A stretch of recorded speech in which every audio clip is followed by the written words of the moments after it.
So for today's keme, may inuman na naman ang mga badi! Si OA, ang taas ha, sakit sa lalamunan.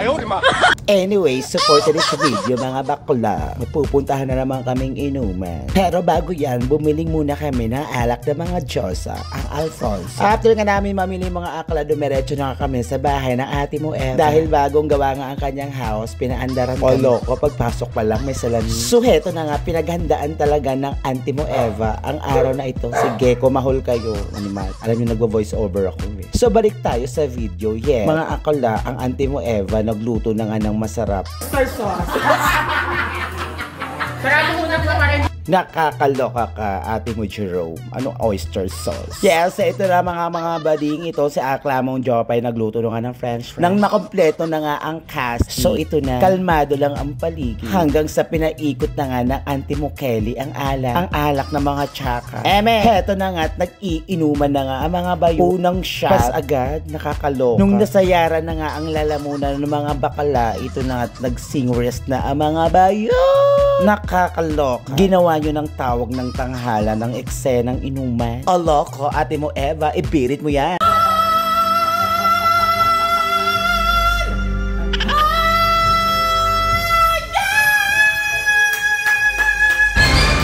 Grabing taas, pero parang hindi na to ang mga hurado. Siniging cellphone na mga bakla. Kanya-kanyang eksena na mga ambayot habang lumalalim ang gabi. Parang ang sarap na lang manampal ng kainuman. Madaling araw na nga at nanlalaban pa rin ang mga bayot. 4 na Alfonso na nga ang nauubos namin. Heto na't nag-iinit na nga ang mga bakla. Gusto nang humanap ng aura. So wala naman masyadong kaguluhan habang nag-iinuman sa bahay ng ate mo Eva. Very smooth lang ang labanan ng mga bakla. Pero anyways, bongga talaga kapag si auntie mo Eva ang host. Siya rin ang manager. Nakakalok. So alas 4 na nga ng madaling araw yan mga bayo. Kaya naman nagpasya na mga bakla magsiuwian na. Mukhang naririndi ng auntie mo Eva. Bago nga kami umalis, ito na't naglinis muna ang mga akla. Dapat lang para makaulit tayo sa bahay ng auntie mo Eva. Bago nga kami lumabas, itong nagtalent pa tong auntie ko Lara. Dance restaurant.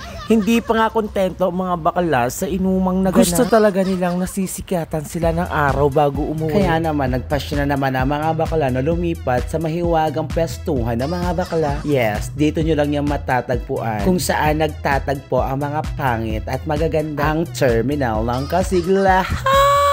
Uy, di tayo magpuputi. Yes, tuloy-tuloy nga ang inuman ng mga bayot hanggang mag-umaga. Pero ako, dahil syala ako, magmamakdo muna ako. Hindi kakain dahil na-earn na talaga ako. What? O konting patalastas lang ha. Di ko na talaga kesa naman matae ako sa short ko. Heto na nga, nagtuloy-tuloy ang inuman ng mga bakla dito sa terminal. Grabe, para kayo mga android, mga bayo. Ang lalakas ng amots nyo. So inabot na nga kami ng alas 6 ng umaga dito sa terminal. At hindi na talaga kaya. Kaya naman nagpasya na ang mga baklang magsiuwian na at magpahinga. Uso rin naman kasi magpahinga mga bakla. Diyos ko, baka huling inuman serye na natin to. Tsare! So ito na nga at pupunta muna kami sa aming almusala. Ang almusala ng mga puyatro. Ayan, kung alam nyo yan, kung nasaan yan, puntahan nyo na, masarap yan dyan. Hi everyone! Assalamualaikum for the support. Ay na, ba't ko yun? O diba, Bakla meron ng ganun tayo. So after nga namin mag-almusal mga akla, ito dumiretso na kami sa bahay ni Chess para mabordo. Dapat pahinga din pag may time. Tema? Grabe na agad ang pagod ng mga akla. Diyos ko! Mga bakla, magpahinga kayo. So anyways mga akla, thank you so much for watching. So dito na nga natatapos ang aming video. Kumahol. Isa pang kahol. Ayaw tumigil ang kahol. Wait lang, sakalin ko lang ito. Bye-bye!